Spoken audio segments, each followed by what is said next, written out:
Apa kita ngempor hakim? Nah, itu agak gila saya bilang. Saya tidak setuju. Tapi jangan dikira itu tidak ada di dalam ilmu hukum. Di negara-negara Eropa, pecahan Uni Soviet beberapa membuat lustration policy. Pecat semua orang tuh, gantiin yang baru semua, seleksi, lalu dijaga dengan sebaik-baiknya. Di Georgia itu hakimnya dipecat, hakim agung semua dipecat, diganti dengan yang baru. Loh, Pak, gimana nih dipecat? Gimana perkara yang sedang ditangani Pak Gayus kok dia dipecat? Paling perkara berjalan. Ngimpor hakim dari Belanda, dari Inggris, dari Amerika, khusus menyelesaikan kasus-kasus yang belum selesai itu. Bisa. Kenapa tidak? Artinya kalau kita mau mencari alasan untuk membenarkan sesuatu, teorinya ada semua kan. Ya kan, tinggal cari aja teorinya kalau hanya untuk itu. Tinggal opini yang mana yang akan diikuti oleh pembentuk undang-undang ini. Gitu.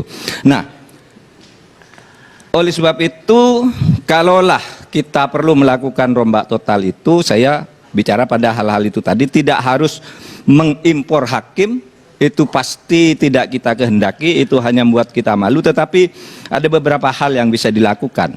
Pertama, kenapa kita tidak batasi sekarang masa jabatan hakim agung menjadi 5 tahun, seperti yang lain nih, pejabat negara nih 5 tahun semua, kenapa dia sampai seumur hidup?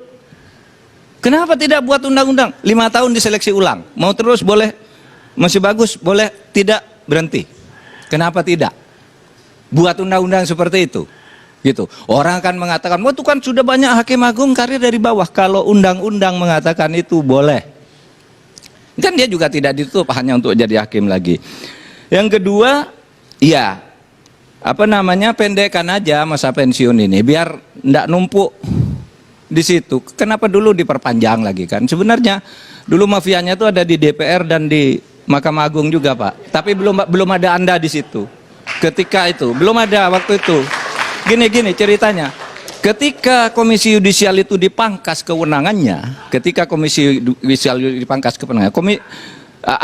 Yudisial, lalu kami Komisi 3 berkeliling ke seluruh Indonesia. Saya ikut. Semua perguruan tinggi mengatakan menyesalkan putusan MK waktu itu. Kenapa KY dipangkas kewenangannya? Semua fakultas hukum, mulai dari UI, UGM, UNIR, seharusnya KY itu lebih hebat dibandingkan dengan MA, dan malah sekarang dipangkas.